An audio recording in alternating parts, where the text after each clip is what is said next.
Hello, Alex Mitchell here with RDO Equipment out of Moorhead, Minnesota. Coming to you here with a new Z9 bagger. Well, the old Z9 bagger. New to us in the last 4 or 5 years. Something we've been missing. John Deere brought out this new bagger, which looks really great and has been good for some, but in the commercial world, there's been a few issues with it, right? And the bagger I'm talking about is that bagger style that you see, that rear power flow. It sits behind the right rear axle here, or right rear tire. Power flow sits here. It's got a separate button up on your dash here to engage it with a separate clutch. And then, your boot kit, power flow into the bagger. Well, I got a brand new 7-iron bagger. I'm going to call it the old bagger because that's what us guys that have been in the industry for a while have referred to it as. The old bagger, but yet this is brand new. So where did this come from, right? So we've all been asking Deere to bring this bagger back, and working late one night, got the kids down for bed and working late in my home office, and you know what, I stumbled across it really. I was kind of messing around with building a Z9 4R and came across it. It's actually listed under the diesel ZTrak, and it's actually built for a diesel ZTrak, the small diesel, again the 994R. And I go, well, here at RDO Equipment, we can't just not try it. So we had to put it on a gas machine. And so I ordered it up, had a little bit of a wait to get it. We were waiting for the power flow to be produced, but nonetheless got it here and we went to work on it. And honestly, not much modification needed, really. We had to do a couple cuts back here and drill a new hole, and that's it. So I do have some part numbers for you guys out there in the John Deere Z9 commercial mowing world that you guys might want to have in order to do a kit like this on a gas model. All right, so quick grab my phone here, and I've got base codes and order codes for anybody in the dealership world or commercial world that wants to go into your dealership to order something like this. And then after that, I'll go through and I'll kind of show you, have Kurt come up close, and we'll get some good pictures of what we cut, what we modified. And of course, as always, I'm open to help anybody. So please call, don't ever hesitate. Call the RDO Moorhead store and ask for Alex, and I'd be more than happy to help walk you through this, okay? So the base code on this bagger is 2550TC, that is Tom Cat, okay? And then, of course, the option codes are going to be 001A for United States.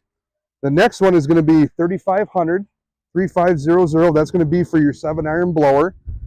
And then the last order code is on this one is 3405, and that's going to be for a 60-inch side discharge. Now, that order code is going to vary, and you'll see those once you get into that 2550TC base code. You guys in the dealership world, you guys will have all your other codes there to select, right? And that base code of 3405 for the 60-inch side discharge, that's for this mower, right? But we also have a 54-inch side discharge, we have a 72-inch side discharge, and of course a 60-inch mod, or the mulch on demand deck as it's called.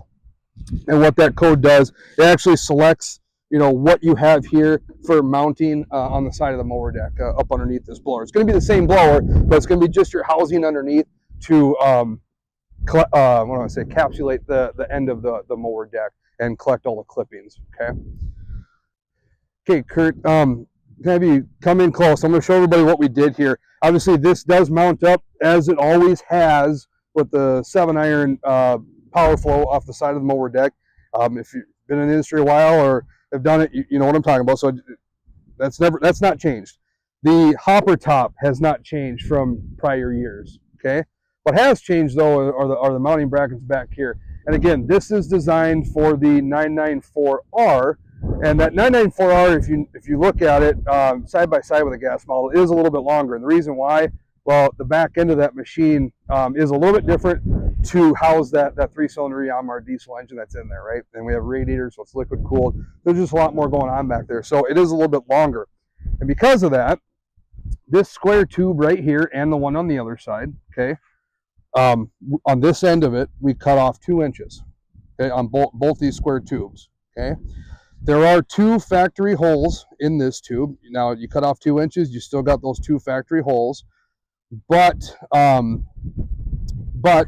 this plate here, this I want to say boomerang looking plate that I'm tracing out here, these two holes are the only factory ones for those factory holes of the square tube to go into. Well, because we modified it, shortened it up just a little bit, we drilled a hole.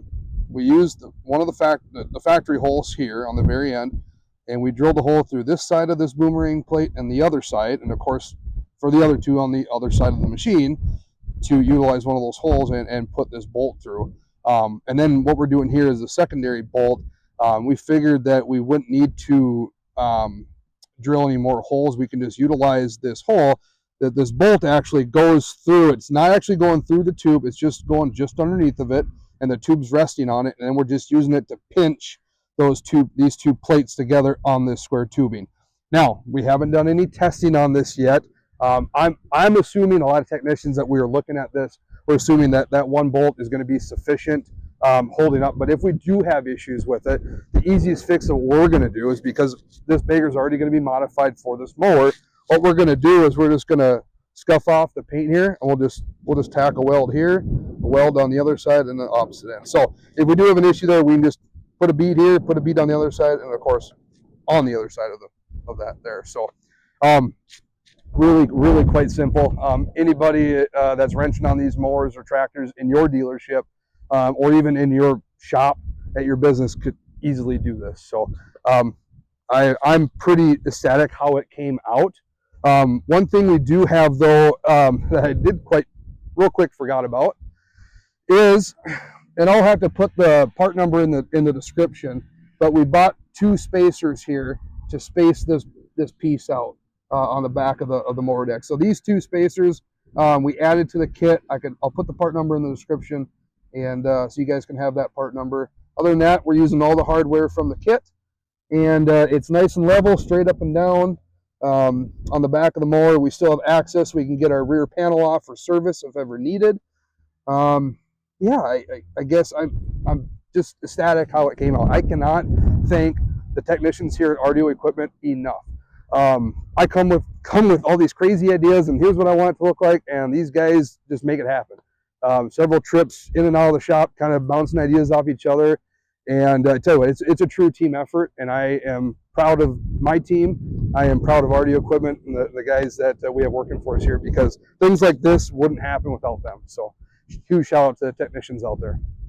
So with that, guys, again, I mentioned it once before. If you have any questions, do not hesitate to give myself a call here at the RDO Equipment Moorhead store. Just, Google search us, find the number, give me a buzz. We can put the number down here as well if you need to. More than happy to help out. With that, I guess, thanks for watching the video.